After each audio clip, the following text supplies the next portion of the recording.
Recognize that tune, and you know it's time for Digging with 7 and Tennessee Jeff. Join us for the next hour as we talk metal detecting and relic hunting. Join in the chat and post any comments or questions you might have, and we'll get to as many of them as we can. You're listening to Relic's Radio on Spreaker.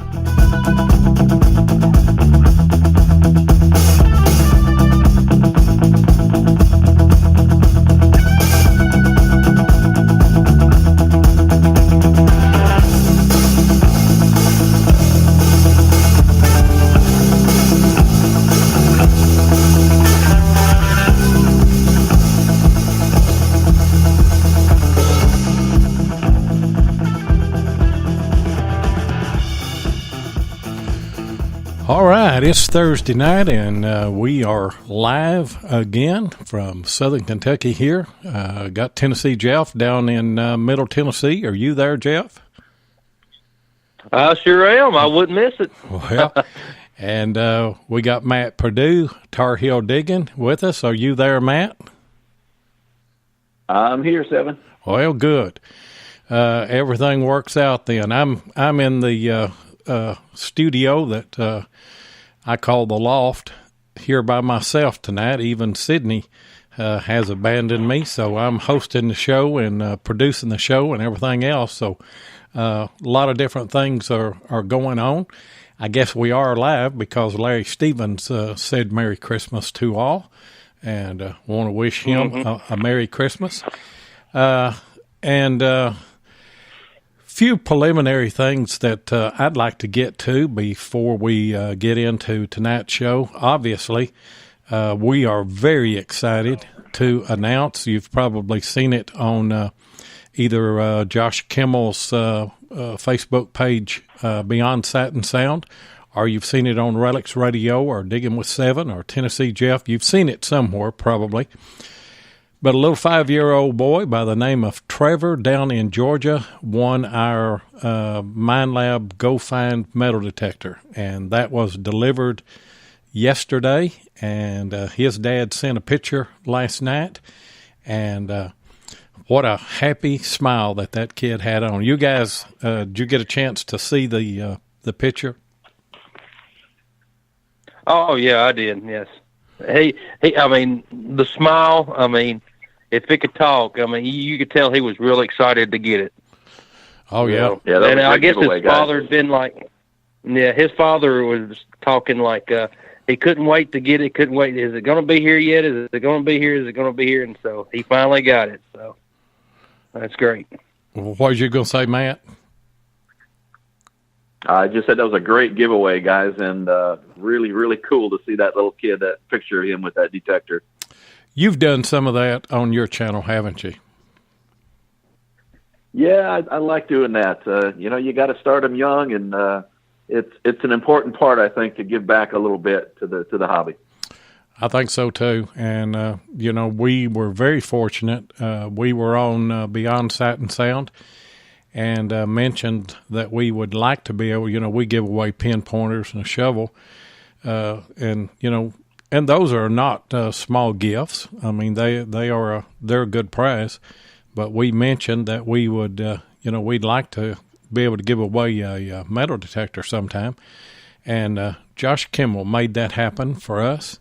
And, we certainly do appreciate that. And, Trevor's dad said while he was writing the email that he sent me, he said he's out in the yard detecting right now. So he's got the bug. There's no doubt about it. And also, let's see, Larry Stevens is in the chat. Paul Forsay's in the chat. I hope that some others will get in here in just a moment. I want to put a plug in, though. Dave Miller sent me a book by Bill Dancy called Discovering Virginia's Colonial Artifacts. I hadn't had time to go through the whole book. I have kind of scanned through it and looked, and it is obviously a very extensive work on colonial artifacts, and I would recommend it to anyone. You guys have seen that book, haven't you? I've seen it out there in the market. It looks like a good one. Yeah. Well, I would recommend that anybody get the book, especially if you are like us, and you do colonial relic hunting, or Civil War hunting. I mean, some of the things that he talks about on research and how to find a site and stuff like that. I mean, it will it'll translate into any kind of hunting that you might do.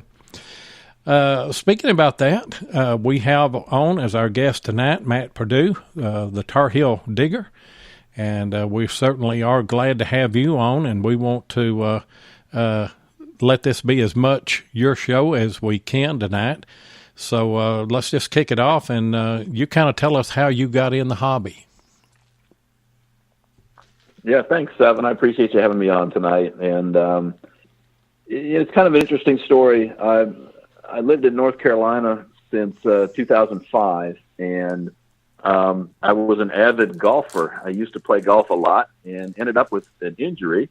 Had a little issue with the elbow, and the doctor said, you gotta put the golf clubs down for at least 6 months, maybe a year. And you got to find something else. And I said, well, man, I got to find something that keeps me busy, and I love being outdoors. And about that same time, I think I started watching some of those the digger shows that were out there on TV, and I thought, there's got to be some good history here in North Carolina. And I went online, I did some Google searches for metal detecting North Carolina. Of course, there's YouTube channels out there. Ran into Nugget Noggin right away. Started watching some of his videos, and I thought, this is something I've got to try. I've got to get out and do this because, again, I love being outdoors, love history, and I thought, man, if I could find some old coins or something like that, it'd be a lot of fun. So I got into the hobby back in 2011. Bought a Fisher F4. That was my first machine. It was a nice little entry-level machine and had some ground balancing to it. And I bought a shovel and had about a $500 budget, so it worked out. And, I tell you what, I was hooked pretty quick. One of the first decent coins I found, it took about 4 hunts in, I think. It was an 1806 Real. It was my first silver coin. And once I found that, I was hooked on the coin. So I started out as a coin shooter. And then the next year, I bought an E-Track. And then I started reading more about the Civil War history in my area in North Carolina. And I started looking for Civil War relics. And I found that first bullet, the very first bullet I found. And I was completely hooked on finding Civil War relics. And it's been a fun adventure ever since that day. Wow. Your very first coin is your very first silver coin is a Real. No wonder you got hooked. Yeah, yes. I can see why. I can you too. Keep thinking, you're going to find a Rosie or a Mercury or something like that. I was all psyched up to find that, and I find this silver coin, and I looked at it, and I thought, well, I don't recognize that president. And I brought it home and cleaned it up and figured out what it was. It was a shocker, that's for sure, but it certainly got me hooked. That would have been Carlos IV, wouldn't it? Exactly. Yeah, that's Carlos IV with the big long nose. But do you remember the exact spot that you found your first 3-ringer? Yes, I do. Absolutely. I could take you there to this day and get within 6 feet of it. I can. I mean, I remember. What about you, Seven?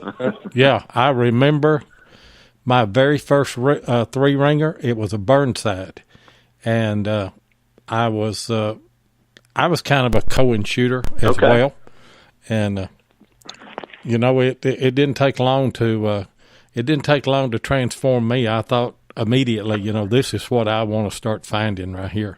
What about you, Jeff? You remember the first one you found? I sure do. I'm like Matt. I could take you 6 feet away from it. And, of course, I found it with the Ace 250, and of course, I think it was probably about 3 months after I started hunting. But yes, I can take you right to it. Well, we were hunting an old spot that it was an old fairgrounds, and it left that location in about 1916, and the place was full of barber Cohens, and it had V-nickels and Indian heads, just a lot of old money. And I'd never found a barber before I started hunting that place. I remember my very first barber was, I don't know, probably 15 or 20 feet from where my first three-ringer was. But this was a road that came into our town, and troops marched along the side or along that road, and I guess they'd stop and camp. I found 5 or 6 Burnsides and some Colt 44s and maybe a button or two.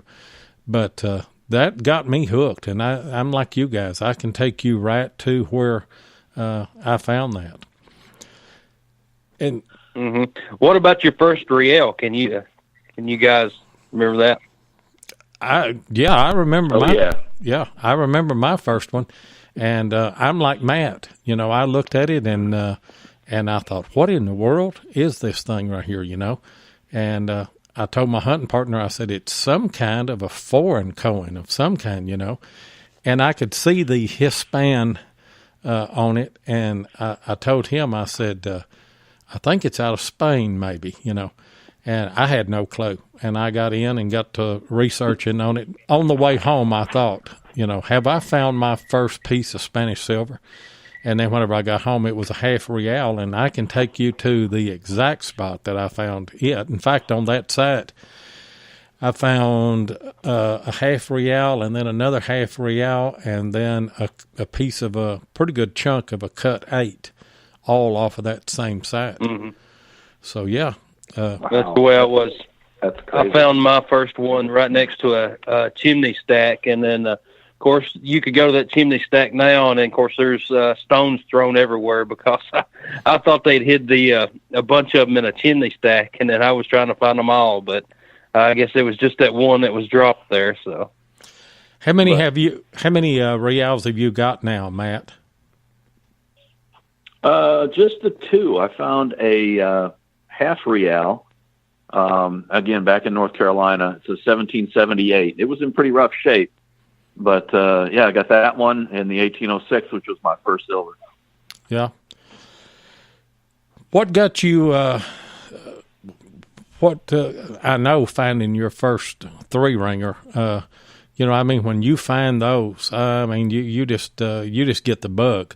But how did you go about finding the next spot to hunt, Civil War-related spot? Yeah, that's when I started doing a lot of research. When I caught that bug after holding that three-ringer in my hand and, you know, saying to myself, man, this really means something. This, you know, the last time someone held this in their hand, there was a battle nearby, you know. And like you, the first one I found was kind of by a travel route. It was an old railroad track. There was a lot of junk in the ground, and I was digging a few wheat pennies and didn't think much of it, and that first one popped out. But ever since then, you know, in North Carolina, I lived north of Raleigh, which is very close to where Sherman ended his march. When Sherman's troops came through, and right after the surrender of the South, they came through and camped in a couple of locations near where I lived. And so I was able to get some permission, and there was actually quite a bit of public land in that area as well that I hunted. So, you know, some of that public land, there was no marked campsites or anything there at all, but it's still worth going out and searching. You know, you never know what you're going to find until you get out there and swing a coil over it and figure it out. It might be all shotgun shells, or you might start coming up with bullets. But one of the first places I researched, Seven, and really what got me excited about it is there's really nothing like when you do the research, you put in the time, you put in the effort, you get the permission, you get out and hunt, and then you find the first relic, and you're like, yeah, I found it. This has got to be it. And the relic that did that for me was a saddle shield. It actually had an engraving on the front of it that said 1863 Allegheny Arsenal. And if you know anything about the Civil War, that Allegheny Arsenal was up near Pittsburgh, and they they created a lot of bullets and saddles. That's where the McClellan saddles came out of. So I knew I was on to the Union campsite when I found that saddle shield. And there's nothing like that feeling of, research is hard. I think that's why there are so many people that go and shoot, hunt parks and, old houses and things, because it's easy. I mean, you don't have to do any research. You may have to do some door knocking. But when you get into colonial relic hunting and Civil War hunting, it takes a lot of research, and a lot of times you're just walking through dead space. I knew that we had a camp here. I knew who was there here in southern Kentucky where I live, and in fact, it's just about a mile from my house. And I knew that they had a battle. John Hunt Morgan, in his first Kentucky raid, this was the first battle that he had. It was against the 9th Pennsylvania Cavalry. And, you hear all these stories. They said, well, the camp was here, and, that's where the battle sign is. And so I got permissions and started hunting there, and probably hunted for a year, just walking and hunting. And it was actually a school yard. And I dug probably 10,000 pieces of clad and quite a few rings, maybe 4 or 5 gold rings in the process. But, none of that was what I was after. I was wanting to find the Civil War camp. And I found a 69 mini ball in the very back end of that. And so I knew I needed to be heading in that direction. So I had to go out and get other permissions.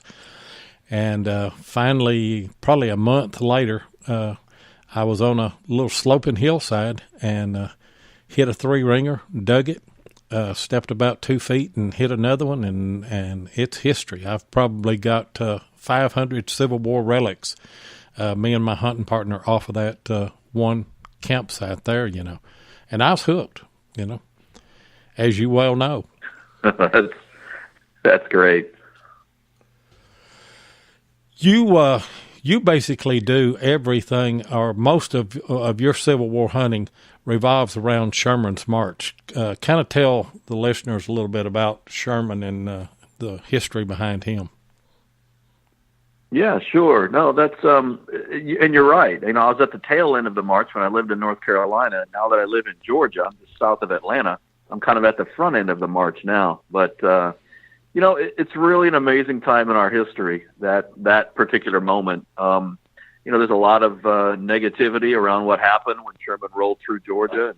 There were some atrocities. There were a lot of bad things that happened, and but it happened. That's the reality. It is our history, and that's what happened.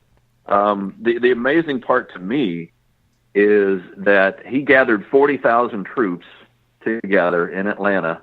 And they basically cut off their supplies. They sent everything back to Chattanooga, and they took off for the southeast, and nobody in Georgia knew where he was bound for. It was a pretty amazing military move. It had really never been done before without a supply chain. So he took 40,000 troops and enough food for about 10 days. And one thing that some people don't know is he took a whole a herd of cattle along with him. I don't know how many head of cattle there were, but one diary that I was reading, or one person along the way, said that herd of cattle went about 8 miles long. They were stretched out for about 8 miles long. So they were pretty self-sufficient, and obviously that meant a lot of raiding of homes and foraging for food and horses. They stole horses. They burned a lot of cotton mills down and just created havoc on their route. They made a feint on Macon as they left Atlanta, which was a brilliant move because it kind of pushed all the Confederate troops in to defend Macon while they were up crossing the Oconee River. And it takes them 2 or 3 days to march 40,000 troops across an engineered bridge on a river. So, they made a feint on Macon. They made another feint on Augusta, and they split the uprights and went all the way down to Savannah. and they were resupplied there. But it was just amazing that they were able to get from Atlanta to Savannah, basically just living off the land and foraging. And yes, it was devastating. It was absolutely devastating in the South. And again, it happened. It's a part of our history, and I love recovering it. Well, Sherman's objective really was to turn the wheel of the Southern citizens, not so much the Army, but to turn the will of the citizens against the war, and to divide and conquer. And it took a lot of atrocities to get that done, didn't it? Hey, Barb's in the house. Yeah, that's exactly right. Yeah, it's amazing, and a lot about history, especially about the Civil War. We've got a generation now that's trying to erase a lot of that, but that's part of our American history. And, just because you want to put your head in the sand and try and forget about it, it doesn't mean that it didn't happen. A lot of it we don't agree with, but it happened nonetheless, didn't it? Yeah, that's exactly right. I just seen on Yahoo this evening that in Memphis they're taking the statue of Nathan Bedford Forrest down. So, I mean, as we speak, they are taking it down. Well, you knew that was coming. There's a Confederate monument in Lebanon, Tennessee, right close to where Jeff is and very close to our youngest daughter. And I've had a fear over the last year that would be next, because it's on city property. And somebody should have thought, I guess, long ago, whenever they were putting all these Confederate monuments and things down, or putting them up, to put them on some private land where, that the government couldn't get involved in that, because we're trying to be too politically correct now, and that's part of our history. You cannot erase that, whether we agree with everything that went on or whether we didn't. I mean, and if we don't collect what Civil War relics that there are and document that, and I get the opportunity to speak to our schools here. Our county still allows that. And I speak to the elementary schools, and I speak to the middle school, and I speak to the high school on the Civil War. And I take bullets, and I let each one of those kids, whenever they come to one of my speaking engagements there, I make sure that they all line up, and every kid gets to hold one of those bullets. That's awesome. I've done the same thing too, mm-hmm. Seven. And there's nothing like the look on a young child's face when they hold a bullet and they realize how heavy it is. We used to hand those out. I used to give tours, historical tours back in North Carolina, near the city where I'm from, and I was brought a pocket full of bullets, and all the kids got to hold one at the end of the tour, and it was as we talked about what happened during the Civil War at that time, and it just kind of brings it all home. It makes it real, and that's something pretty cool when you can hold that history in your hand. It is, and I've had one or two kids ask me, whenever you're giving your presentation, and then at the end of it, I've got a PowerPoint that I do because it is local, and one of the schools that I speak at is actually that's part of the Civil War camp. It's kind of the outskirts of it, but anyway, it's part of the camp. And I had one kid ask me at the question and answer section of that. He said, "Were you in the Civil War?"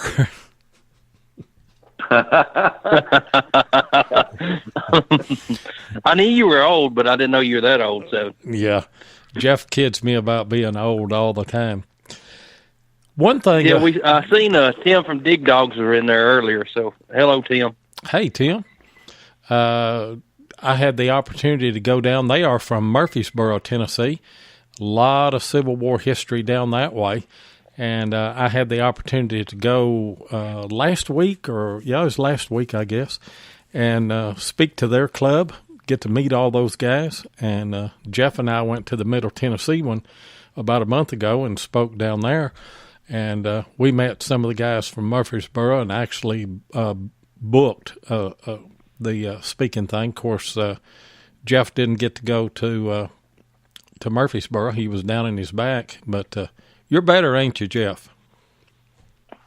I'm getting there. I went for a little bit today, and then, of course, it was slow going. I think in the next 3 or 4 days I should be ready to go. I mean, so if it'll stop raining, that's it. It's been raining ever since. So, but yeah, I'm getting a little bit better. So I'm ready to swing the coil. Yeah. So we're talking about relics we've found, Matt. Since you've moved to Georgia, buddy, you've killed the Confederate buttons. Actually, I mean, how many do you have to date? I mean, from that area? Oh gosh. I don't know if I've kept an exact count of just from that area of Confederate buttons, but I can tell you that I've dug 14 Confederate buttons since I started in the hobby. The one area that I did find is that Union camp in central Georgia, and that's where I there's a tree that kind of holds my attention there, and it's not as old as the Civil War. It's not a 150-year-old tree, but I call it the button tree because I have found 28 buttons and 38 bullets within 100 yards of that tree. Man. Yeah, it's been I've seen the famous button tree, and you've you've pointed it out in your videos, and you might tell everybody too. Your buttons don't come out looking like our buttons do here with the the little bit of red clay and stuff that we have. You've got some buttons that come out that look amazing. And honestly, Seven, that's one of the reasons I like to go back to this site, because the ground is so kind to those old relics. There's, I don't know what it is, but maybe in that red clay there's just a lot of acid or something. But none of these buttons are very decomposed. They have beautiful patina.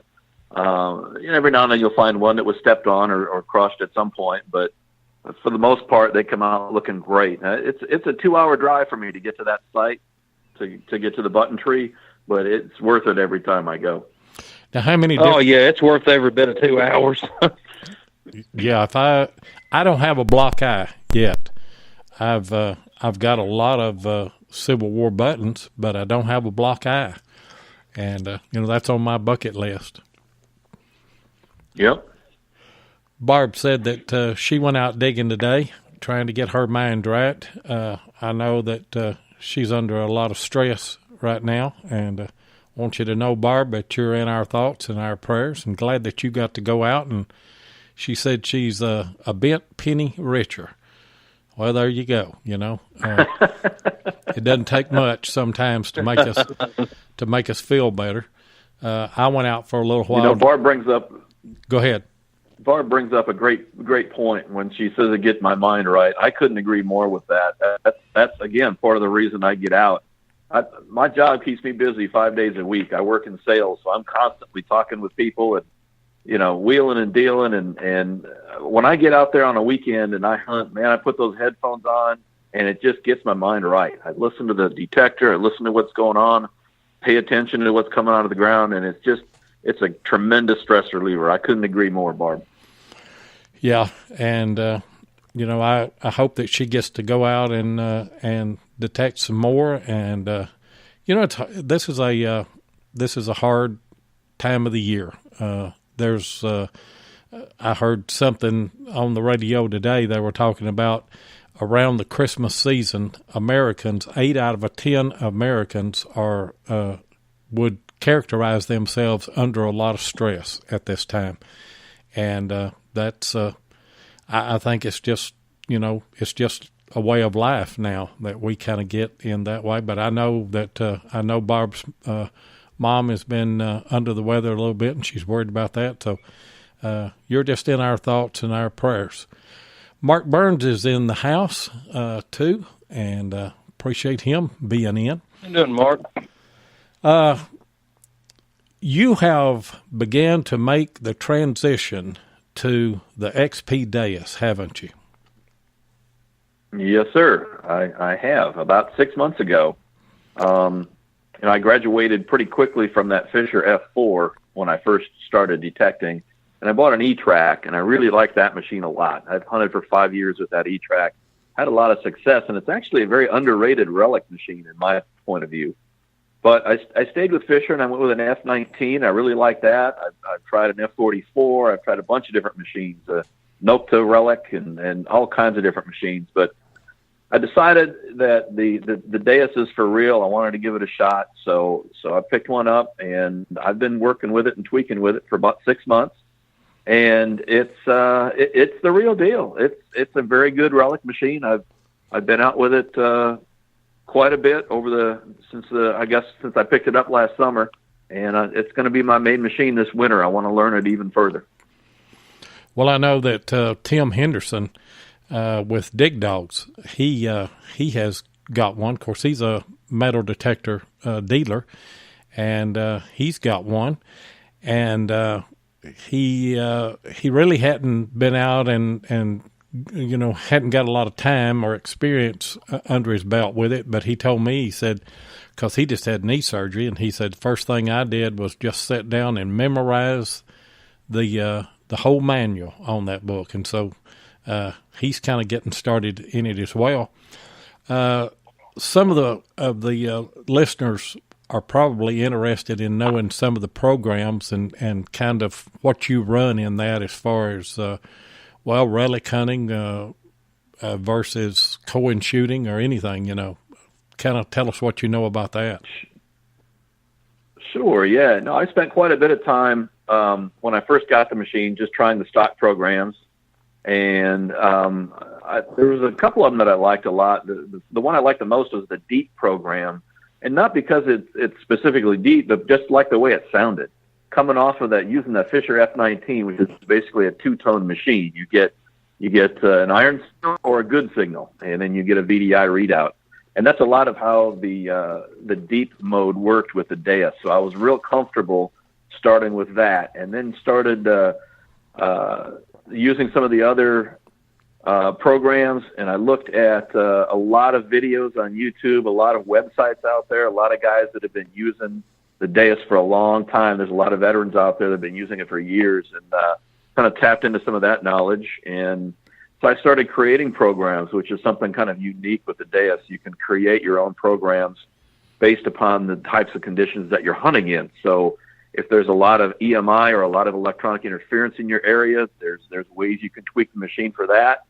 If you have mineralized soil, not that it's it's still a VLF machine. It's not a pulse induction machine, but you can still tweak it a little bit so that you can get some decent depth in mineralized soil. I haven't actually hunted that much in mineralized soil yet. I've been taking it down to that button tree quite a bit, though, and finding objects, pretty darn deep in the ground. 10 inches. I dug a crushed pop can at 16 inches with this Deus, and just really impressed. I know if I can find a smashed pop can that deep, I can certainly find a breastplate, right? Yeah. Oh, yeah, that's deep. And a machine like that probably still is not going to cut through all the mineralization at Culpeper. Right, exactly. The PI machines, the GPX and stuff are still the go-to machine there. And Deborah Minnick is in the house. Appreciate her being here. Good friend of ours and a subscriber to our channel. But, last year whenever Jeff and I and the whole gang went to DIV, I hunted with a PI, but I also took my 30-30, and me and Jeff went up in the woods, and you can get by with a VLF machine in the woods a little bit because the ground is a little bit kinder there and probably hadn't been hunted as much either. Yep, I've heard that as well, that the woods isn't quite as bad as some of those open fields. And I love hunting in the woods, too. Don't get me wrong. I love spending time out in the woods, especially if it's not tick season, right, Jeff? That's right, buddy. Them ticks love me. So, what about the snakes down in Georgia? Do you have a rough time with the snakes? So far I haven't run into that many. Of course, I say that now. I'll see 3 of them tomorrow when I go out, but hopefully they're all in hibernation mode. Even though it's kind of warm down here, it's going to be about 68 tomorrow. But I do plan on getting out tomorrow. I haven't run across too many snakes in Georgia. I did run into some copperheads back in North Carolina. That that was quite an experience. It was October, and there were 2 of them. It was a male and a female. They get together every fall, from what I understand, from what I read on copperheads. But they were not very happy that I was swinging the coil near them. And so I took a few pictures. Yeah, exactly. I took a few pictures. I think maybe if it was just one, I might have ended his life. But since there were 2 of them right next to each other, and they were both mad at me, I thought, you know what? You win today. I'm just going to walk off and go detect somewhere else. Yeah, I don't blame you at all. Luckily, I mean, we haven't run up on any snakes. Of course, Seven and I, we always wear snake boots during the summer. And, I mean, you never know when you're going to walk up on a rattlesnake or a copperhead or something like that. I mean, I'd rather be safe than sorry. I mean, you spend $100 on a decent pair of boots, and, I mean, it may save your leg. And I have heard of stories down south, like Georgia, Alabama, Louisiana, that they'd be digging during the summer and dig up like a nest of snakes. And then, I mean, that's why a lot of people, they just give up hunting during the summer. So, I mean, it would be rough. me and Jeff went to a spot, and of course, we Harmonica Hill. I always thought we'd find we'd run up on a copperhead or a rattlesnake at Harmonica Hill, because, man, it is nothing but a thicket. But we never have seen one there.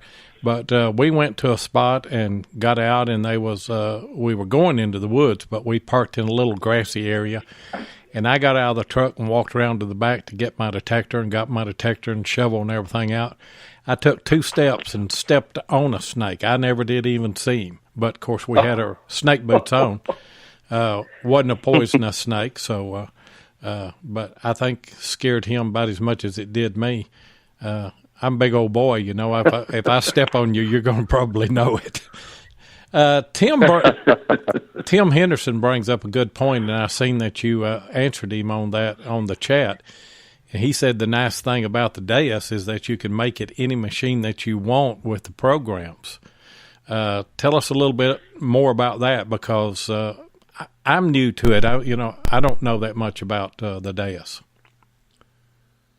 Yeah, I mean, I don't want to get into too much terminology and some of the things that are exclusive to the Deus, but he's exactly right. It is fully customizable. I mean, you can change. There's 4 different frequencies you can hunt in: 4 kilohertz, 8, 12, or 17. I tend to hunt in 12, but I'll move it to 17 if I'm getting a lot of interference.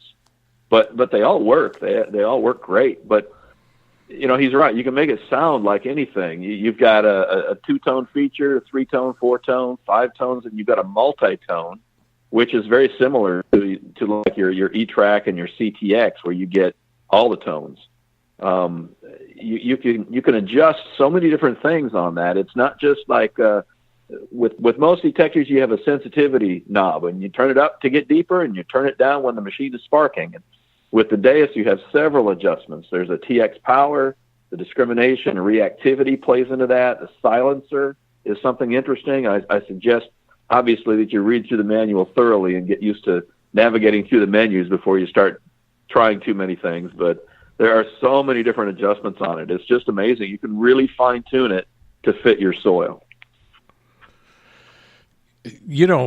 When we had Keebs with Stealth Diggers on, he uses a Deus. Sure. And one of the questions that I asked him, I know that Digger Charlie and Ninja and them, they use Garrett, either an AT Pro or AT Gold.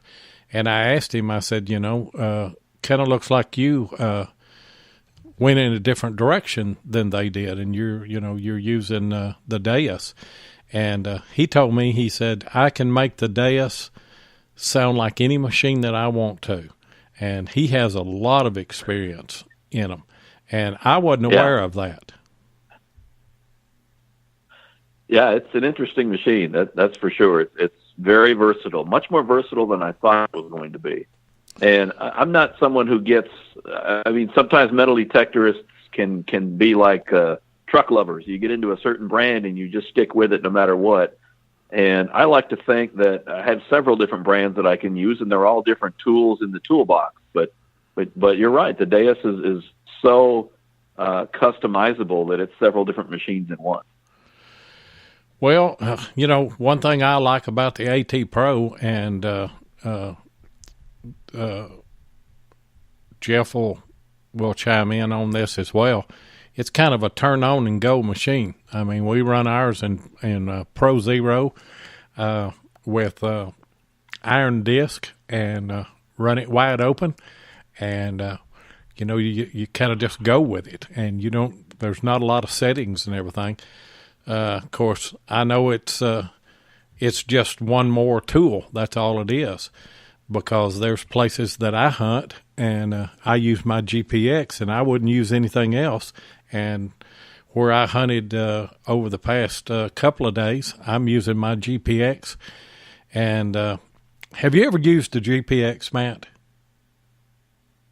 I got to swing one for about an hour one time. I was out at a group hunt, and I was hunting with Britton Lockhart from Depths of History, and he had his GPX out there. And I got to swing it for a while, and he was digging holes for me, and I thought, this works out pretty well. Why don't you come along and hunt with me all the time? You can dig my holes for me. But we had a fun time, and I really liked that machine. It's hard to tell the difference, for me anyway, between a good solid signal and an iron signal. But I guess you got to listen for those breaks, right? You do, and it takes a while to learn that machine. And I tell you something that I learned over the past couple of weeks, something that I tried. I've got a spot that I've hunted and hunted and hunted. I call it the 44 Woods. And Dave Miller's in. We've already mentioned you, Dave, early in the show. But yeah, we've got Josh in too. Oh, we do. From Beyond Sight and Sound. Oh, I didn't see Josh. We've done mention Josh too as well. But anyway, I've got a spot that I call the 44 Woods because it is. I have no idea how many Colt 44s have come out of that spot, and a few Gallaghers and a whole lot of Gallagher cases. But I've hunted it with AT Pro, with CTX, with E-Track. And when I got my GPX, that's the first place I went and pulled a lot of bullets. But the last 2 or 3 times that I had been there, I wasn't finding anything else. And but I was getting a lot of nulling. So I ran my gain all the way down to 5 on that. And over the past 3 days, I've hunted maybe a couple of hours a day. And I have had 3 of the best days that I've ever had there. I've got some stuff that's coming up on videos. Well, it'll be after the first of the year when the first one comes out on that, because we've got a year-end wrap-up. It comes out this next Tuesday. But I think a lot of those targets were nulling on that. And a lot of people think, you want to run your sensitivity just as high as you can. And I may do that on an AT Pro, but you can't do that all the time on a GPX because, you're talking about a machine that, and even running it at 5, today I dug a Colt 44 at about 16 inches. And it was just as clear as it could be. Wow, that's amazing. That is an awesome machine. If you're pulling Colt 44s, are not the biggest bullet in the world. That's great. No, and with a CTX or AT Pro, even in the woods, I found some Colt 44s at like 5 and 6 inches that I couldn't even hear with those machines. I don't know why. Because, I've dug stuff deeper than that. I've dug bullets deeper than that with those 2 machines. So, I don't know what the reason is for that, but I talked to Jeff this morning. Of course, he called me, and I told him, I said, I just got to the 44 woods, and I said, I'm running my gain again on 5. And I said, it's like, of course, it runs real stable there, and you're able to hear just those little whispers, you know, of a little round ball or something other. And I think that may be part of it. I don't know. Yeah. I noticed when I first got my GPX, I went to the infantry camp, and I was finding 69 round balls that maybe 5 to 6 inches deep that all the other machines should have picked up, but they did not. And then lots of 44 Colts. I mean, I don't know if it's the pulse induction or versus the VLF. I really don't know what it is, but I mean, some of the ground may be just a little bit different where the bullets lay, but I mean, I'm going to try to run my sensitivity down next time I go to the infantry camp and just see what I can do. I mean, of course, it has several nails scattered here and about, but I mean, I'm going to try to run my gain down and see if it works. Yeah. Matt, you were talking about frequencies a while ago on the XP Deus. What have you found as far as what frequencies are best for buttons or for lead or different finds like that? Because it may be a frequency deal with the VLF machines. Yeah, that could be. You know, for the Deus, for me anyway, I kind of compromise and like to hunt at 12 kilohertz. Not that you can't pick up a Civil War bullet or a button at 17 or 8 or 4, but 12 is kind of that sweet spot where it really hits hard on brass and lead. If I'm getting a lot of interference, one of the first things I'll do, if the machine starts getting real chatty, one of the first things I'll do is change up to 17 kilohertz, which is a lot less chatty in my mind anyway. And I don't think I lose a lot of depth. In general, the higher you go with your kilohertz, the lower you're going to get or the shallower your detector is going to go. But still, I mean, you can still find those buttons and bullets in 17, but I like to compromise and hunt in 12 most of the time. Yeah, Matt, you run the F75 at one time, didn't you? No, I haven't run that machine yet, Jeff. I've got an F19, and I've got a lot of hours on that one, but not an F75. Okay. Well, the F-75, a whole lot of Civil War relic hunters for a while were running that F-75, weren't they, Jeff? Oh, it's a great machine. Of course, I had to get rid of mine to get the GPX, but I mean, Civil War relics or any relics, I mean, it's a great machine. And a lot of people had bought it at first for coin shooting, but of course, I never was a coin shooter, and they said it was good at coin shooting. And of course, what I like about it the most was the all metal mode, and you could tell the difference in all metal. Like if you run over a nail or you run over a deep bullet, I mean, it was an iron signal, but you could tell just a little bit of difference in it.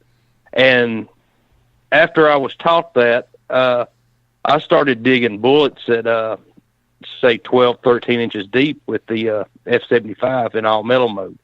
Now, when it went to discriminate mode, I mean, I'd rather hunt with the AT Pro than I had the F-75, but the F-75 it's a great relic machine. So, yeah, I agree with you, Jeff. There's, and Tim brings up a good point too. Usually, the higher frequencies are better on the smaller targets, and I've pulled a ton of little percussion caps with that F-19 and the Deus in the 17 kilohertz. The higher the kilohertz go, the more attractive it finds those small targets, and those little 22 bullets and casings just ring up like quarters.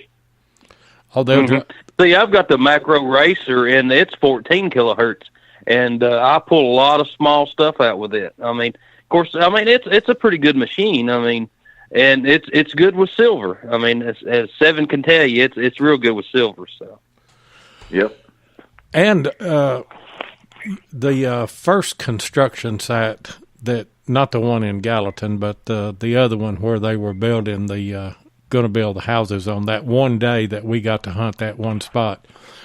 Jeff had the macro racer, and he got a eagle button there, and he hollered at me and he said, "You want to live dig this?" And I said, "Yeah."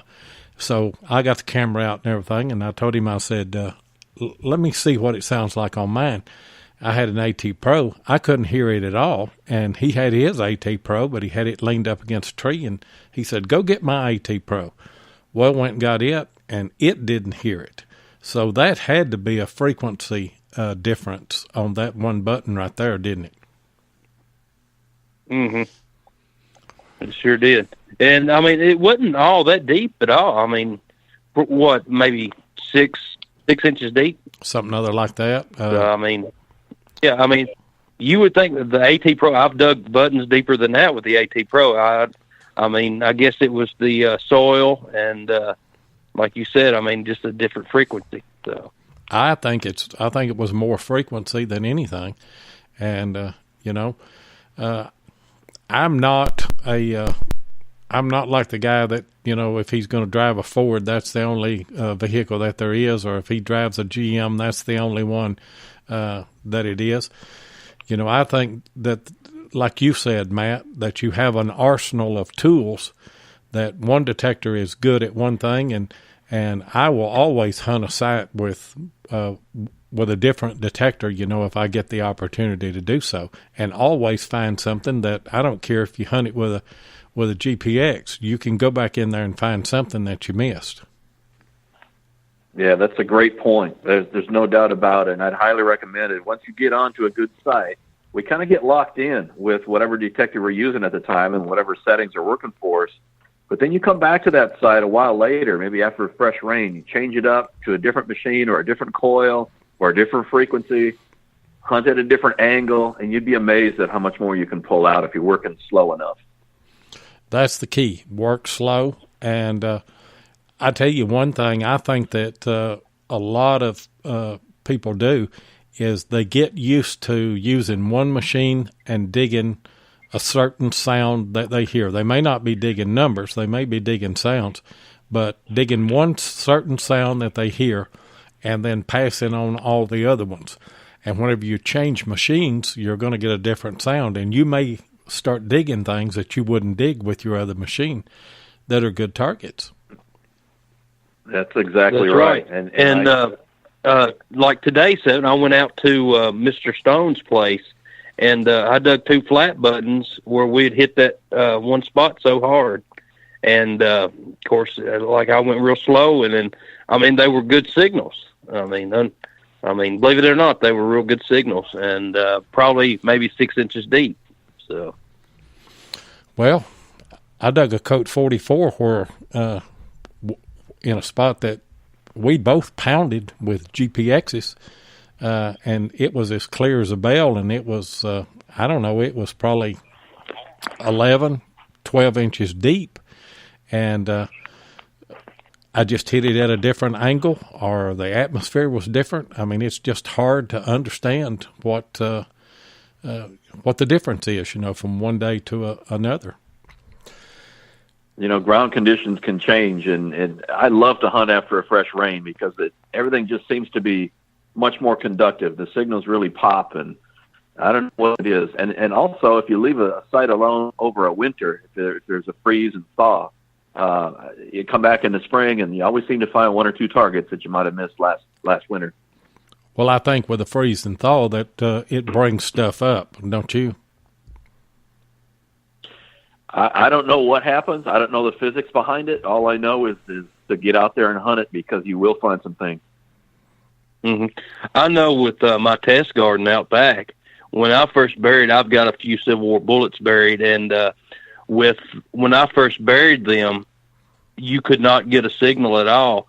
And after a few good rains, they got the halo effect, and you could start picking them up. So, I mean, it's all about soil condition, and I mean, if you've got a piece of ground that's been disturbed, especially like the amount of dirt Seven and I was hunting at the construction site.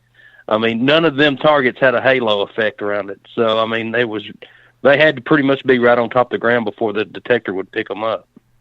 Yeah. Yeah, that's a good point.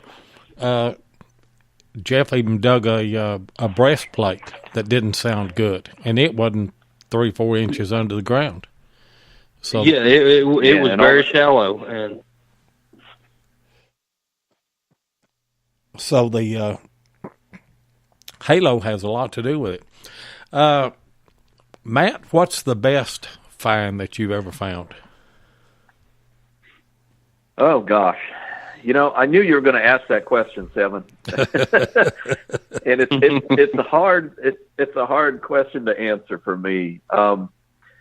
Like I was talking about earlier, there's nothing more satisfying than doing the research and putting in the work to find the location, getting the permissions, and getting out there and working up a sweat and putting the coil to the soil and finding out that you did your work and the research paid off and you find those Civil War relics or whatever it is you're looking for.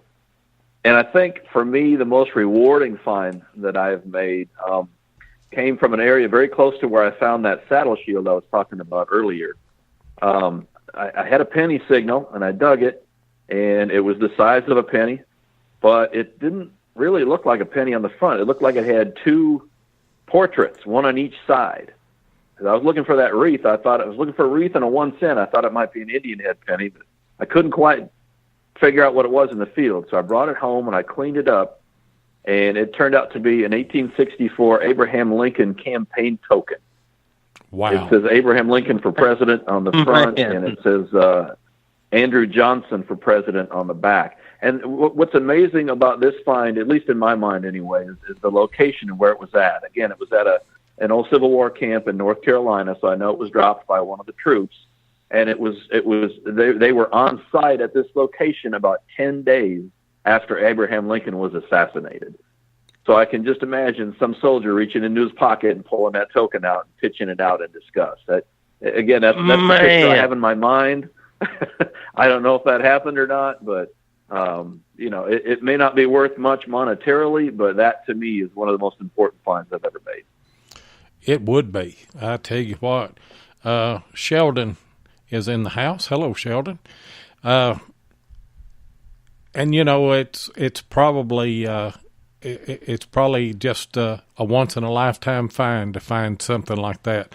But then when you can put a story with it, or a theory, right. And that's what makes it special. Yeah.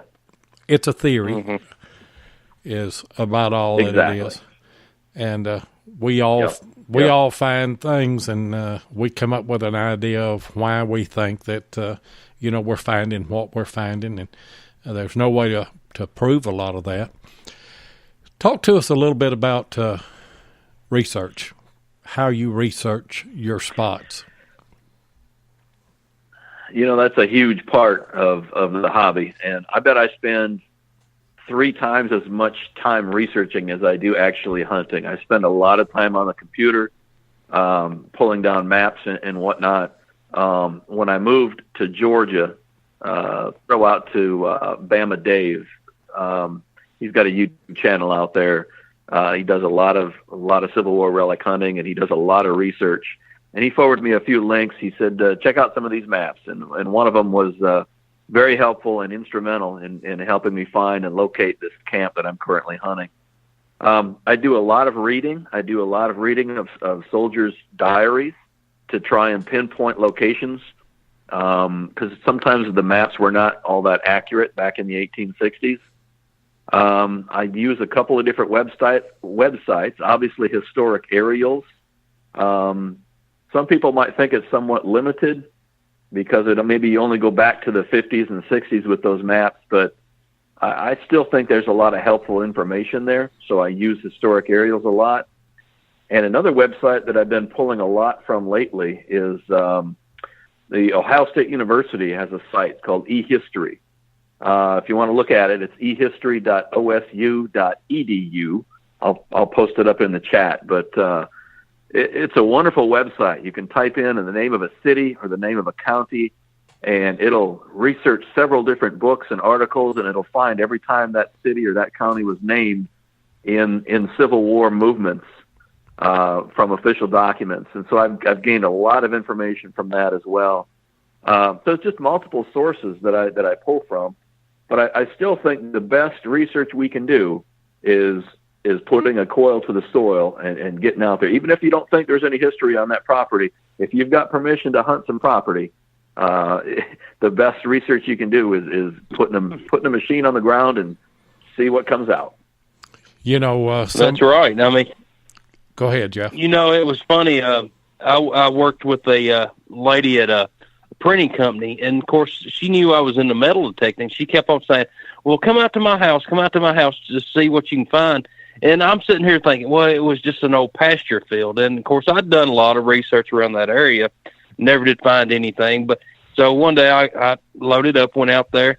My first signal was a 58 drop 3-ring. And then, of course I did find a couple of more Civil War bullets, but of course the camp was not on her property. And then to this day, I'm still trying to get permission from other landowners to try to locate this camp. So, I mean, you never know. I mean, even your own backyard or your front yard. I mean, you've got to put that coil to the soil. Is Matt and I was talking earlier in the week whenever I talked to him about coming on the show tonight, and I told him, I said, in my research, I know that there is along the Cumberland River in an area of our county where we do a lot of hunting. I know that there was a Confederate camp there somewhere. Haven't found it, but have got a lot of permissions there, and just been walking and just trying to find, just to see if we can run up on that. And to date, I have found 5 colonial house sites, and obviously when we find one of those, we just stop and hunt the fire out of them. And almost all of my reals have come from those sites there, and I'm almost converted. I'm almost to the point that I would rather hunt a colonial site as a Civil War site, but I'll take either one of them. I don't have anything against finding a Mercury dime, but it just doesn't do anything for me, Everybody's local history is different. There might be folks in the Midwest, and their local history is the local drive-in movie theater that closed back in the 70s, but you can pull silver coins out of there. And it just depends on where you live and what your local history is. But that's what I tend to focus on, too, Seven, is finding those old home sites, and every now and then you stumble into a colonial site without even knowing it. It's hard to research those unless you get out there and swing the coil. We don't have any maps. I mean, there's no real research that we can do that I've found. John Hunt Morgan came through and burnt our courthouse during the Civil War, and what records that we had here were lost. And then in retaliation, the Union burnt the courthouse in Salina, Tennessee, which is our neighboring county in Tennessee. So all their records are lost. And so most of the things that, most of the maps or old tax maps or plots or anything like that, all those were destroyed. But you were talking about historic aerials a while ago, and, I've had people ask, how do you research? And I mentioned historic aerials, and they say, well, the aerials just go back to like the 1950s. But there is a feature on historic aerials where you can put the topographical maps in, and those go back to the early 1900s. And ours is, our oldest one in our county is like 1929, and then the next one is 1939. So what I do is, if I've got an area I want to hunt, I bring up those topographical maps, and I mark each of those house sites that were on the 29 map, and then I go and look on the 39, and the ones that are not there on the 39 I know are the oldest houses. And out of probably 15 of those, 3 or 4 of those have turned out to be a colonial house was there before the 29 house was there. So if it was a good place, in 29, it was a good place in 1798. And another thing is, inadvertently in digging targets, I'll dig Indian arrowhead. So it was a good spot, for the Native Americans too. That's exactly right. I did a video very recently, in fact, of I was hunting along an old travel route and stumbled into a home site, but there was a hill. And whenever I'm in a new area and I'm working some new ground, I'll try and find some high ground near a fresh water source. It's usually a good place to start. And I went to this high ground and I thought, well, it's next to this travel route. And if it's good enough to build a home on in 1920, then it might have been good enough to camp on during the Civil War. If there was a well nearby or a water source nearby or a grove of woods or whatever it was that attracted them to build a home there in the early 1900s, why not make it a campsite back during the Civil War area? So you and I are very similar and on the same page with historic aerials. I use the topography maps as well, and I like to slide back and forth with the aerial photos, and it's amazing how much information you can draw on that. Well, they're already overlaid for you. I used to try and take just straight topographical maps and take a screenshot and then put them on Google Earth and move them around and everything, and that's a hard task. But Historic Aerials does that. Sure. It does that for you. And when you locate these old spots, then you can go to your most current aerial view, and you know what it looks like today. And some of those Jeff and I have put up, and we walked right to them, haven't we, Jeff? We have a lot of times, and like you get the 1950s. Say there's an old home site down the road from here. Of course, I'm pretty sure it's going to be a colonial site. I mean, it's got the fresh water. The home site was there in 1950, but that doesn't mean there wasn't one there before then. So, and like on Mr. Stone's place, we run up on them hand-dug wells and then Will Springs. And, of course, with your help, we located how many homes, 3 home sites, colonial home sites on there? Yeah, we found 3 off of that. And, water's the key, isn't it, Matt? You got to have water. Yeah, exactly. Water, and find an old travel route, which sometimes are still visible on those old historic aerial maps. But, high ground near a fresh water source is a great place to start. And now that I've found, most of the colonial sites that I found, and you go to looking around at the area, all of them are on a knoll. All of them have a spring or fresh water real close. So those are kind of the things that I go looking for now, and it's hard to tell anybody, but once you've hunted a few of those sites, you kind of walk into an area and you can kind of visualize what it might have looked like back in the day and what made it appealing, Right. Yep. That's exactly right. It's amazing when you start pulling the finds out of the ground. It's amazing how the puzzle pieces start coming together. You figure out, well, here's all the iron. This is probably where the barn was.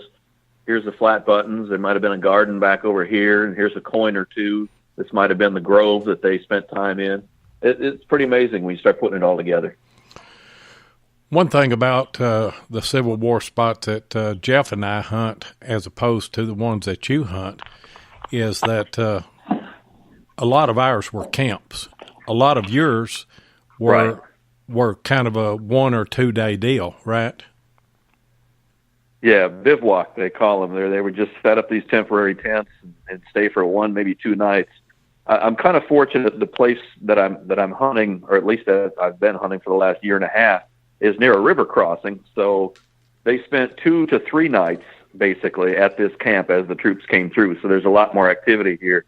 And one of the cool things about it, as I read about what the troops went through at this location, there was a lot of rain that turned to snow, which is very unusual for central Georgia.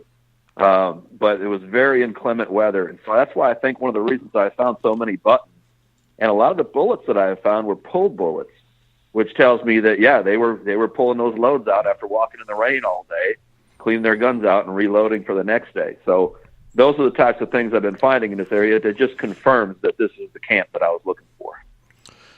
Mm-hmm.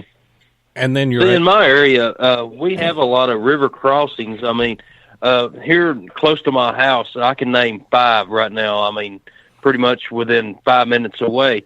And each one of them had a camp at one time. But the problem I have here is over the years, the land has been sold, and you may have to go through 5 landowners just to hunt one camp. And then right. I mean, you're lucky to get permission to hunt on 5 properties right next to each other. So, I mean, exactly. I mean, I have got a few good permissions, but I mean, it's real hard to get that many people to let you metal detect. Indeed. It is. And, you spoke about diaries a while ago. I ran up on a diary here recently, and it was a group of Confederates, and traced them out of Chattanooga, coming out of that way and then through Crossville. And I traced them really into our county here. And there's a creek that is named, and the name of that creek, it's just a little branch, really, but it does have a creek name. And they said that they camped for a couple of days at that creek. And I'm in the process right now of trying to get permission. And what are your thoughts? I've heard some people say that if they camped around a creek or a branch or a waterway, that they would camp on the opposite side or on the side in the direction that they were going. In other words, if they get to a creek and they're going to go to a spot that's on the other side of the creek, they would set the camp up on the other side. Have you found that to be the case? I've seen camps on both sides of major water crossings. I'm still trying to figure out why they're camping where they are with some of the sites that I have found. I expect there to be some picket posts on tops of hills, maybe within a mile or two here, but I've checked a lot of places and still haven't found anything. And the main camp, as I've been recovering some of these relics from this place in central Georgia, the main camp was really long and stretched out, but the finds have been very, very confined to a very specific area. And it's been on the southeast side of a hill, which makes sense because if there was a strong northwest wind, they would want to get out of that wind and camp along the sunny side of that hill on the southeast side. But other than that, I've been a little bit confused about why they've chosen certain areas to camp, and others, like the tops of some of the hills nearby, are completely vacant. Yeah, I know. Forrest Stinnett said he lost the sound. Maybe somebody else. Yeah, I just seen that. Maybe somebody else come in on the chat. Make sure we're still live here. I'm showing everything right on this end, but don't know. So if I'm showing it live. Yeah, I'm showing it live too, but I don't know. I don't know if Forrest is just having a problem or if we're having a problem. Sound is fine. Okay. Chilton, yeah. Okay. Good. Thanks, guys. Scared me to death. You know how technology is, and like I said, Sydney's not even with me here tonight, so I'm hosting and producing the show and everything. You know how that is, Josh. You just kind of run by the seat of your pants every now and then. Everybody's left me because they're going to my birthday party. Now, what kind of deal is that? They're all going down to Mount Juliet tonight for my birthday party, which is going to be Saturday, but we're going to have a thing tomorrow. And so I thought about going down to Mount Juliet and doing the show from the studio down there. Mount Juliet, the home of Charlie Daniels Band. But I decided to stay here tonight and just do everything from the loft. But what kind of people run off and leave you to go to your birthday party? and just run off from there. See, I was wondering where Sydney was. Yeah, Sydney left. She left, and I don't know if she's listening to the show. She's fired. Yeah.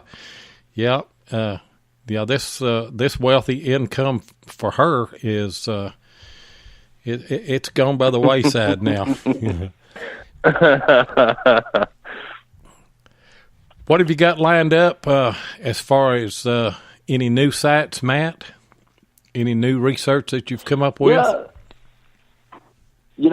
Summertime is usually the time that I do the most research because it's 112 degrees in the shade here in Georgia in July and August. But I've spent a lot of time researching some new areas, two of which I hope to get into here before the year is out, one of which I'm going to hit tomorrow. I've got about 70 acres of untouched ground that people cannot hunt deer on, which is a good thing. And I'm going to get back in there. It's near an area where I pulled a lot of colonial flat buttons and little colonial pieces and things that I've found over the last year or two there. So it's about 2 hills over from that, and it could possibly be an extension of where Sherman's troops may have stayed as well. So I'll be looking for both types of relics. So it should be a fun day tomorrow, and the weather looks great. It's going to be in the 60s, and I'm loving it. I'm looking forward to tomorrow. Oh, man. Barb says call her tomorrow. Yeah. Yeah, Tim told me he'd got me a digging vest like his for my birthday. I went down there and hunted with them, and Barb said, "Happy birthday, 7." Thank you, Barb. I went down there and hunted with them. Tim and the guys down there had done a little bit of research, and we were looking for some old houses that were marked on the maps. Never did really find them, but you know how that goes. I mean, you've got to walk them. And so I hope, Matt, that yours works out and you stumble onto another good spot there. Well, that's the thing about these types of spots. Now, again, I've never hunted this location. I could go in there and scout and put on 4 miles and never find a thing, or I could go in there and hit the jackpot. Who knows? But if I find something, I'll have a video up before the year is out, no doubt. Let me ask you something else on get away from Civil War relics and back on colonial just a little bit. Do you find that when you find a colonial site that the finds are really concentrated to a small area? I guess it depends. I have found that with my Civil War campsites for sure, at least on Sherman's March. They're very confined to a small area. But some of the colonial sites that I've hunted, there's flat buttons scattered over miles of fields. But that might be just because those crops were very labor intensive back in the day. The tobacco and the cotton required a lot of labor, and people lost a lot of buttons when they were out there doing their job. But if you look at the house sites, yeah, and obviously when I'm out hunting and I'm out scouting, I hunt with no discrimination. I want to hear everything, and I'm looking for iron. I'm looking for those concentrations of iron that might indicate where an old home site was. And in those cases, then the finds are pretty focused into a small area. You might find a patch, like I was saying earlier, where you might find some coins in an area where they had some shade, like a grove of trees. But I always try and find the home site first, and then put the pieces together after that. If you're lucky, you can find where the privy was. But obviously, there's going to be quite a bit of traffic between the home site and the fresh water source. So whether that was a well or a creek or a river, I'm always hunting in those areas. But you're right; they're fairly confined around that home site. But there's been some fields, like in North Carolina, where I've put on a lot of miles and found a ton of flat buttons and some cool stuff out in those fields that are a long ways away from the home.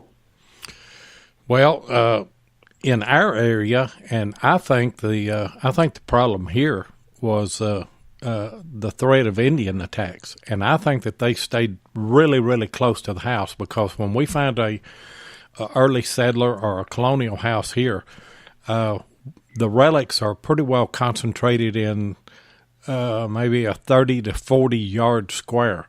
And once you get out of that, I mean, it's just dead silence. You may find, a stray button every now and then. In fact, I found a stray real and hunted, I guess I hunted a half a mile around that real and never found anything else. It was on a little knob, and I just think that, my theory is that somebody was passing through the area and probably sat down to rest or something other. But ours are really concentrated, and like you said, if you can locate the iron field and then the water source, always between where the house was and the water source, that's where most of your buttons are going to come from, or that's the case with us. Yeah. Yep. And you make a good point about the Indian threat. That was certainly a threat here in Georgia all the way into the early 1800s as well. North Carolina, maybe not so much. Maybe some of the fields in eastern North Carolina that I was hunting, there was not that threat. But here in Georgia, that threat certainly existed for the first settlers. Yeah, and whatever garden plots or anything that they had, they were really close to the house, and their whole life. And I've theorized about that as well.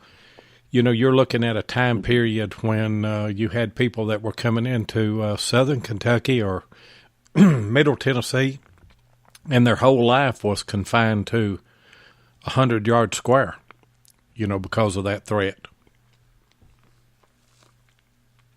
Yeah, interesting. Yeah, it's something I haven't thought about before. I'm glad you brought that up, but definitely a little different history here in Georgia than I had back in North Carolina for sure. Me and Jeff have a place that was a fort. It's called Greenfield Fort. It's in Middle Tennessee that we hunted, and there's a lot of written information about it, and they actually talk about an attack of the Indians there, and that is a place where the relics are real concentrated.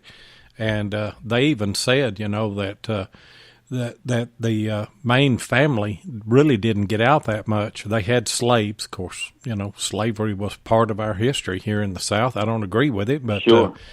That was, that's the way it was, and that's who they put out in the fields. But then they tell a story about an Indian attack that they saw the Indians coming, and they had a couple of slaves that were working the ground, plowing or disking or planting or whatever, and 3 or 4 of the men, you may be able to fill in some details, Jeff, but it seemed like that they was only 3 or 4 settlers and a couple of slaves ran off about 25 or 30 Indians. Oh, yeah. It didn't take a lot. Of course, they had the muskets, and then the Indians had the arrows. But yeah, and it ended right at the spring house, right down below where the fort stood. And I know, well, right down below the house here, it's called Ziegler's Fort. It was burnt down in 1792 by Indians, and there were only maybe 2 people survived that, and they went to Fort Bledsoe, which is probably maybe a quarter of a mile down the road from it. And then, of course, that was Isaac Bledsoe that built that fort, and I think it's 1780s.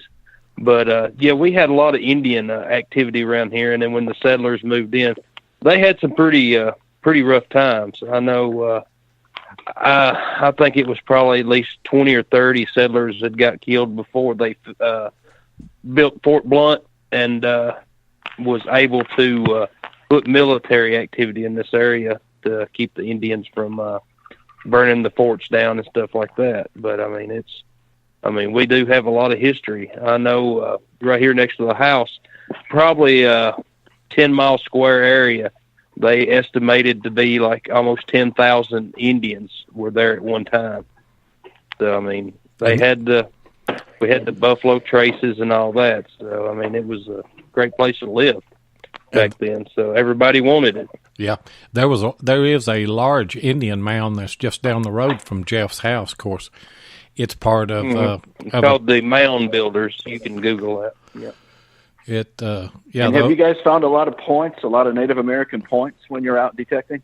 Yeah, we find several. Oh, yes. Mm-hmm. Yeah. Yep. And I know, of course, the famous infantry camp I hunt all the time on the videos. I mean, every time you walk through a cow path, I mean, you can tell where the cows have walked. You'll pick up a point just, I mean, after it rains every time. You can go, you can go one day and then pick up a point, and then the next day, if it's rained that night, you can pick up another one. And, I mean, you find several points around here. So, I mean, it's a lot of history. Matt, in our area, the Revolutionary War land grants were kind of given out in earnest in like 1798. That was the great push of people coming in. What about in your area? Do you know that predates that quite a bit, doesn't it, in Georgia there?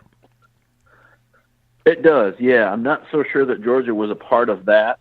I have to go back and look a little bit closer, but I know that there's quite a history here with the Native Americans and the first settlers that came through, and quite a few battles and disputes.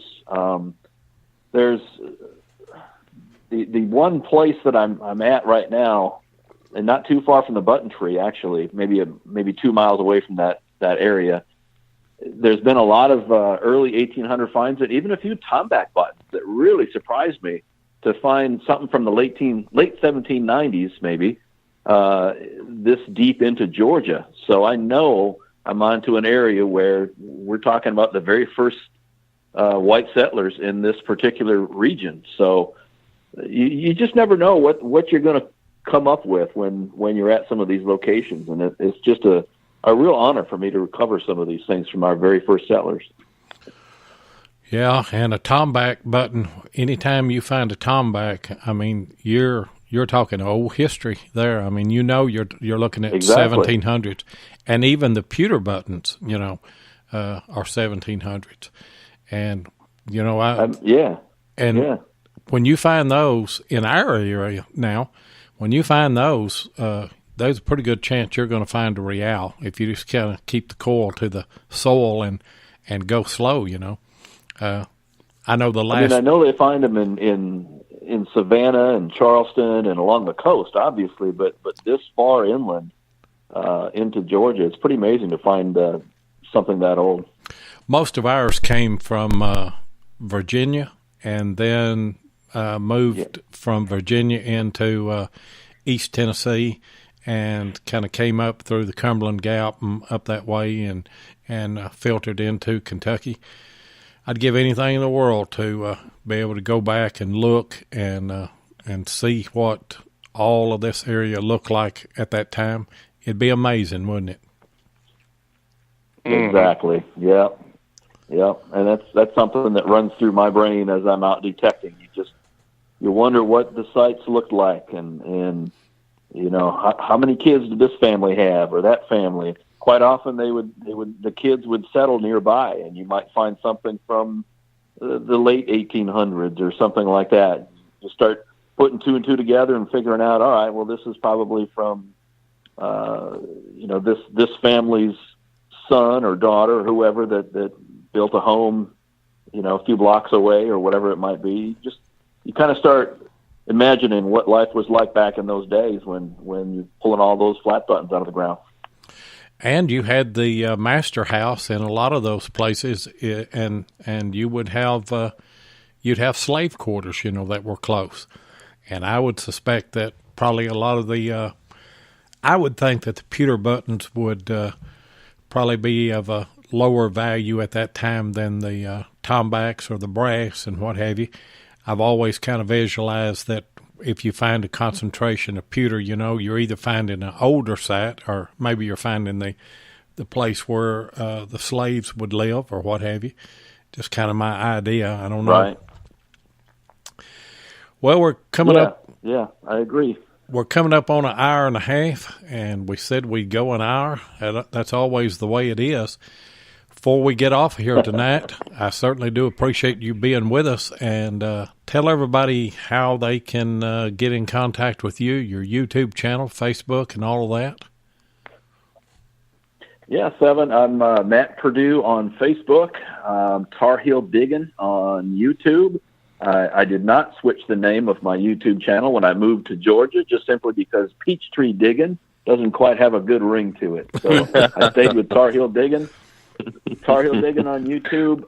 If you want to email me, I'd be glad to answer any questions. I'm at tarheeldiggin@gmail.com. Great.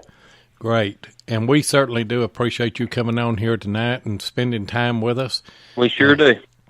I know it's close to Christmas, and a lot of people are, they're getting together and stuff like that. And we kind of talked about, just running a pre-recorded something other, but I wanted to get you on. I wanted to talk with you. And, we've never met face to face, but I consider you one of my good friends and look forward to someday getting together and hunting. And if you're ever up in our area here, you be sure and give us a heads up and let us know, because we want to get together with you and do a little bit of hunting.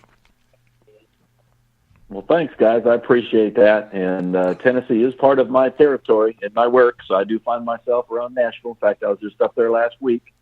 I appreciate that, and I appreciate everything that you guys do to bring life to the hobby with the videos and the radio show and the Facebook group. And kudos to you guys for the big giveaway last week of that 5-year-old from Georgia who is going to be a happy swinging fool come this spring. He is. And, Yep. we don't want to get off without saying something again about Josh Kimmel and Beyond Sight and Sound and the effort that he put into that. All the credit goes to him. Josh is the one that made that possible. And we certainly do appreciate him and all that he does for the hobby. Me and Jeff, we're just a couple of rednecks with a metal detector. That's what we are. And yeah, before I knew I had to throw that in there.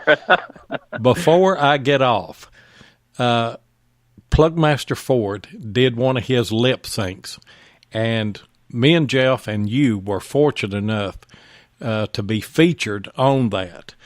Tell me what you thought about that video. Oh, that video was hilarious. I honestly knew nothing about it until you mentioned it to me, and you said, "Oh, Matt, you're in it. You need to watch that video." And I watched it to see what he did with me, but I got stuck watching you two. You guys were hilarious. What he did with you guys, if you get a chance, check out Plugmaster Ford's lip sync video. I think he's done 2 of them now. Yeah, that was this last one he did was You got him, Seven. Yeah, that was the second one. And for those of you that haven't seen it, it was he had Jeff. He had me rapping, if you can believe that. And Jeff is hilarious. Yo. Yeah. It is hilarious. Anyway, Matt, we certainly do appreciate you being on with us tonight, and going to have you back on. We do, Matt. Thank you very much. And yes, sir, guys. My pleasure. Look forward to seeing what you dig.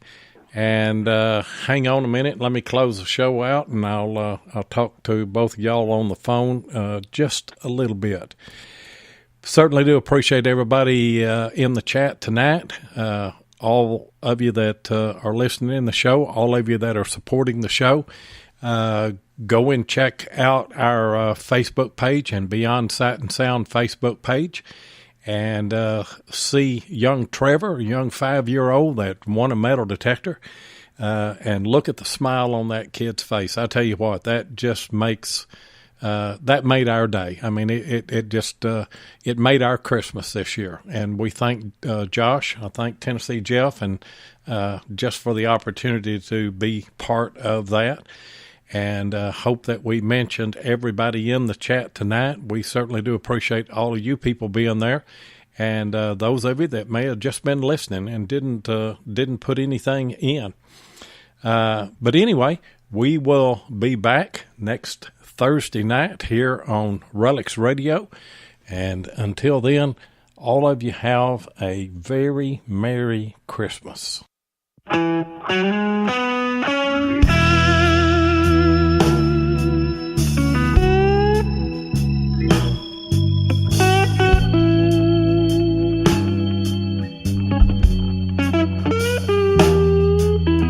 Thank you so much for joining us tonight on Relics Radio. We really do appreciate it. Be sure and join us each Thursday night at 6 p.m. Central Standard Time. That's 7 o'clock Eastern here on Spreaker. Take a moment and hit the like button, and be sure that you follow us on Spreaker so that you'll get notifications of all of our upcoming broadcasts. You can also find us on YouTube at Diggin with 7 or Tennessee Jeff, or you can check us out on our Relics Radio Facebook page. If you'd like to get in touch with us, then send an email to digginwith7@gmail.com. We'd love to hear from you. And we hope that you'll join us next Thursday night. And until then, get out there and dig some history.